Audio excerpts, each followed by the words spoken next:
students and faculty. Welcome to the first broadcast of 2025 here at ISL. It's January, a month brimming with promise and opportunities, a time when many of us set New Year's resolutions. We think about personal growth, new beginnings, and for some, the exciting transition from high school to university. As we reflect on our goals, remember that a significant milestone for our grade 12 students is fast approaching, the UCAS application deadline. Today, we're diving into the world of UCAS applications, which are a fundamental part of aspiring to personal and academic dreams. Over to our reporter on the ground, Chloe, who is with some key voices in this story. Thank you, Cooper. I'm filling in for Chloe here at the DP College where students are buzzing about their future. Joining me today is Mr. McLoughlin, our higher education lead. Mr. McLoughlin, can you tell us a bit about the UCAS and its importance for the students? Absolutely, Duru. So UCAS stands for the Universities and Colleges Admissions Service, and that is the platform by which students apply to British universities. Students can apply for up to 5 universities, and a really important part of that is writing the personal statement, which is a 600-word essay where they tell the universities why they want to study that subject.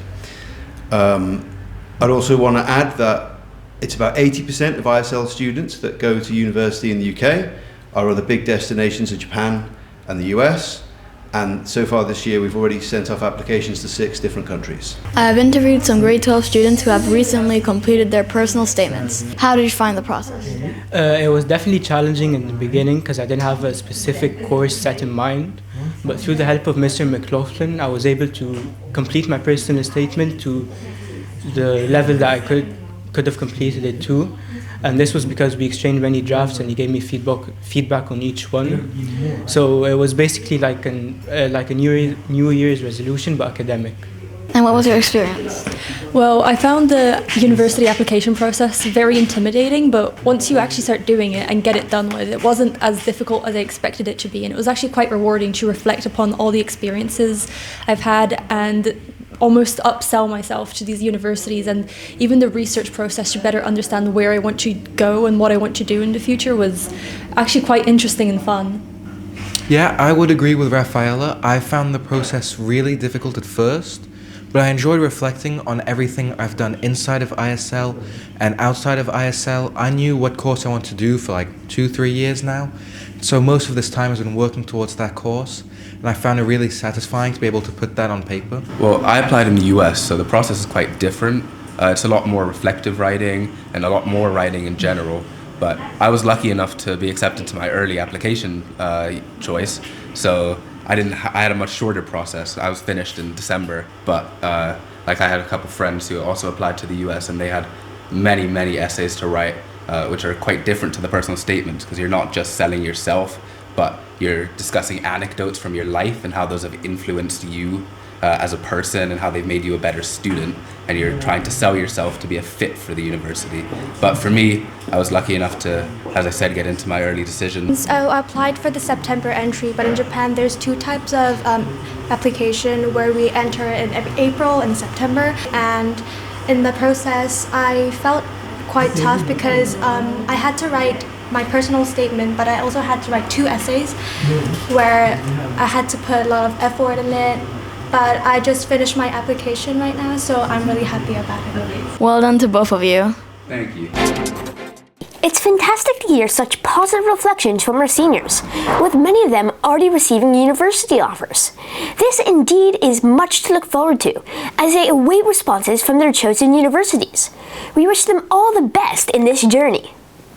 And speaking of journeys, let's give a huge shout out and good luck to our grade 11 students who are starting to prepare for their exams. With the new year comes some new after-school activities, including a Robotics Club held in our very own Tech Hub by our IT team. During the club, the students will be learning the intricate process of building and programming robots. I'm excited about that. And exciting news for the grade 3 students. Their unit on natural disasters will come to life with an upcoming visit to the Natural History Museum, where they will delve into the world of earthquakes, followed by an educational trip to the Acton fire station to get a closer look at emergency responses to such events.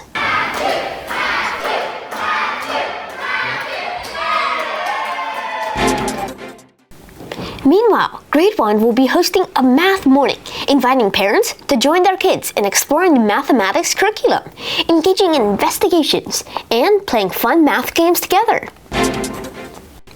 The ISL Theatre Company has just announced their new production, Guys and Dolls, a famous Broadway musical.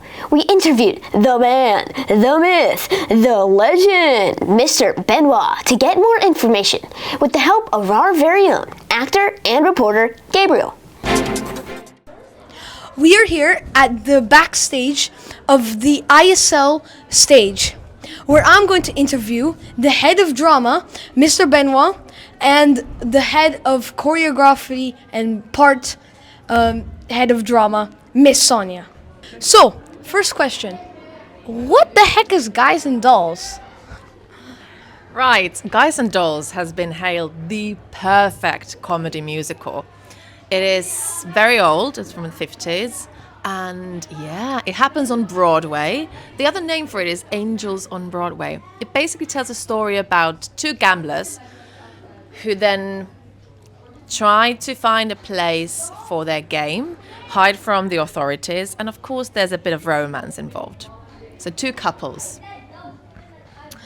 And my second question, how do you get involved? Like, how can you become part of this amazing musical? Well, that's a really good question. Thanks, Gabriel. In fact, you know very well how to get involved because you're one of our actors. I've played these games before. You played this before.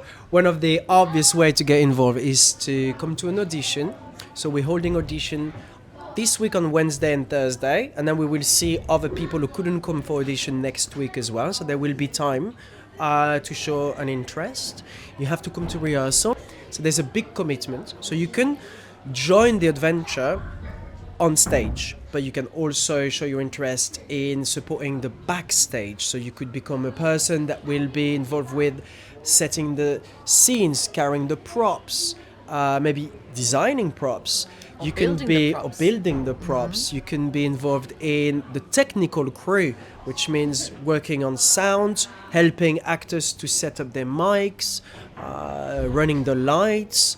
So we've got technical theatre, we've got acting, we've got production. There's so many ways. And then the last one is to come and see the show. And so as an audience, obviously, you will also be part of the adventure by coming to see your friend. We have a cast that will be larger than 35 people. We will have a cast of PYP, MYP, maybe DP students, as well as live band. Some staff will be involved. Alumni students are joining us this year. Parents will also be on stage. So we are basically inviting the whole community to be part of this experience, which is super exciting. Would you say so? Yeah, Yeah. it's exactly like that. Thanks for tuning in to another Fox Media broadcast. Happy New Year and goodbye.